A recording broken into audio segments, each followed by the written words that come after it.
Assalamualaikum warahmatullahi wabarakatuh. Kami dari kelompok 2 ingin meroplaykan terkait dengan edukasi imobilisasi.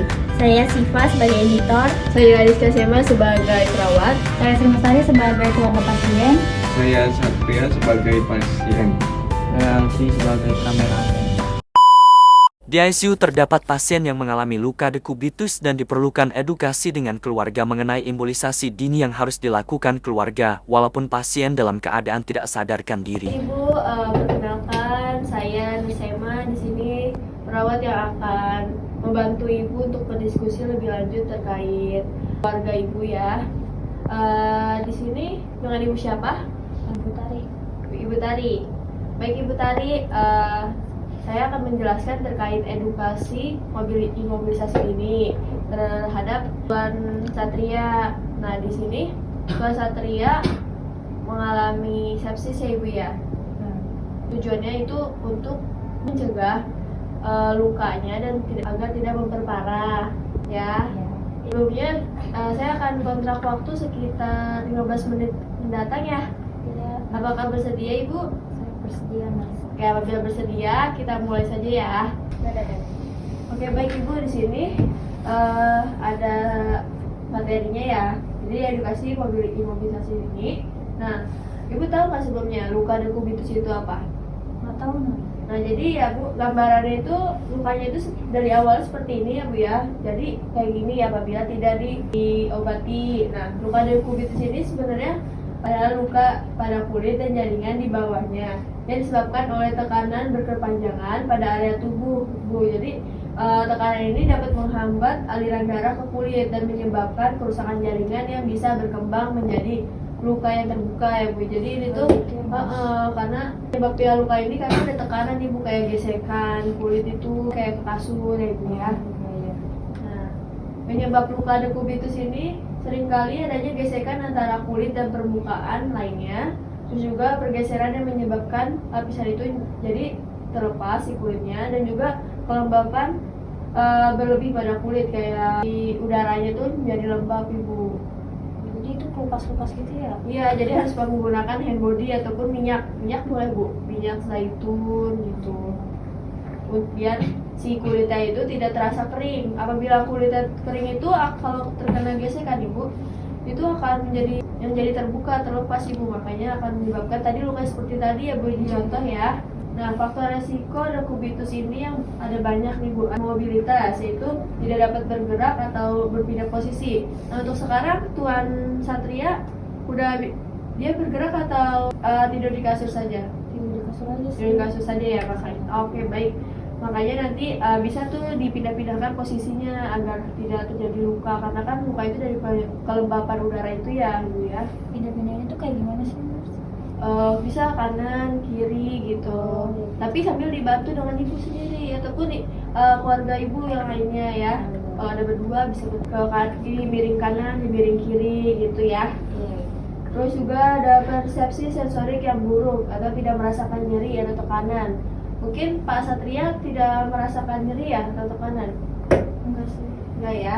Nah, terus juga ada malnutrisi dan dehidrasi, usia lanjut, dan inkontinensia yang dapat menahan buang air kecil atau besar, dan penyakit yang mengganggu aliran darah, misalnya kayak diabetes ya. Terus ada kebersihan kulit yang kurang baik karena Tuan Satria ini lagi berada di kasur terus ya, jadi untuk kebersihannya kurang dijaga. Nah, makanya nanti boleh dijaga dengan pelembab ya. Nah, komplikasi luka dekubitus ini ada banyak variannya ya Bu ya. Yang pertama ada infeksi tulang atau disebut osteomyelitis. Nah, itu gambarannya itu seperti ini Bu, jadi ada di tulang. Ya dia kayak gini ya. Terus juga ada sepsis yang Tuan Satria itu ya. Tuan Satria diagnosanya sepsis. Oke, jadi infeksi berat menyebar ke seluruh tubuh. Jadi ke hati juga, ke paru-paru juga, ke lambung juga, ke ginjal juga. Jadi semuanya infeksinya tuh menyeluruh gitu. Kalau ini kan bedanya infeksinya cuma tulang saja. Kalau sepsis menyeluruh gitu Bu. Terus juga ada infeksi lokal selulitis, itu terjadi cuma di area luar kulit.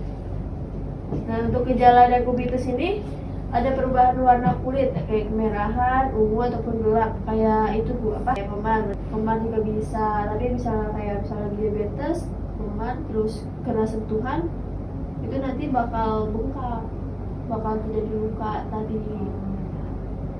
Terus juga ada pembengkakan, terus nyeri tekan, perubahan suhu kulit lebih hangat atau lebih dingin, terus muncul cairan seperti nanah. Nah, sama luka terbuka hingga tampak jaringan lemak, otot dan juga tulang ya.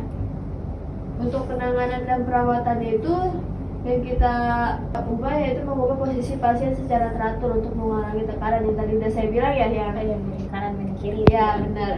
Terus perawatan luka dan dengan pembersihan balutan khusus. Tua Satria udah boleh pulang Bu? Belum sih. Oh, belum. Oke, kalau misalnya sudah boleh pulang nanti nanti kita ajarkan perawatan lukanya gitu ya.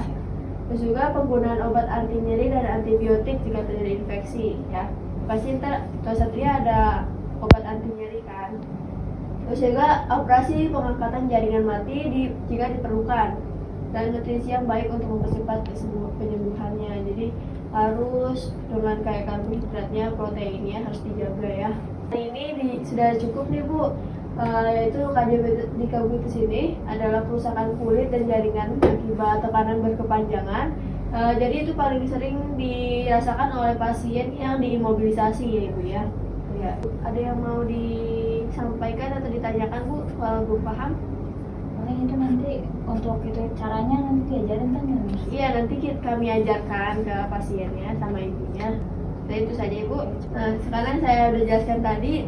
Boleh Bu, tanda gejala dari si luka dekubitus itu bagaimana? Tadi sih kayak itu kemerahan gitu ya, terus adanya nyeri juga, Iya. pembengkakan kayak gitu ya. Ya benar ya Bu ya. Jadi itu harus Ibu pahami betul-betul ya Bu ya, kalau apabila terjadi kembali pada keluarga Ibu. Baik Ibu, ini ruangannya ya. Ayo nurse, silakan nurse. Saya akan mengajarkan ini ya yang tadi udah saya bilang. Iya. Kita akan merubah posisi pasien ya. Sebelumnya saya lihat dulu ya lukanya di daerah mana? Di area situ. Oh iya bener ya. Oke baik. Sekarang kita ini lakukan posisi miring kanan dulu ya. Baik Ibu, boleh Bu? Itu bantalnya saya pinjam. Ayo boleh. Oke. Taruh sini dulu Ibu. Nah pertama kita lakukan kayak gini ya Bu ya. Sini.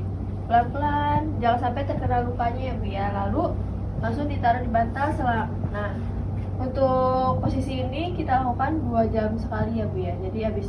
Nah ini kan sebelah kiri Bu. Nanti 2 jam setelahnya Ibu atur kembali ke sebelah kanan ya Bu ya. Oh iya. Seperti itu ya Bu ya. Oke. Dan itu dilakukan terus. Baik Ibu, untuk pertemuan hari ini saya cukupkan ya. Nanti ada pertemuan berikutnya di hari Kamis bisa Bu? Bisa. Bisa. Di jamnya masih jam sama nanti seperti ini. Iya sama aja kayak gitu. Tempatnya juga di sini lagi ya Bu. Iya. Oke, baik Ibu, saya cukupkan ya Ibu ya.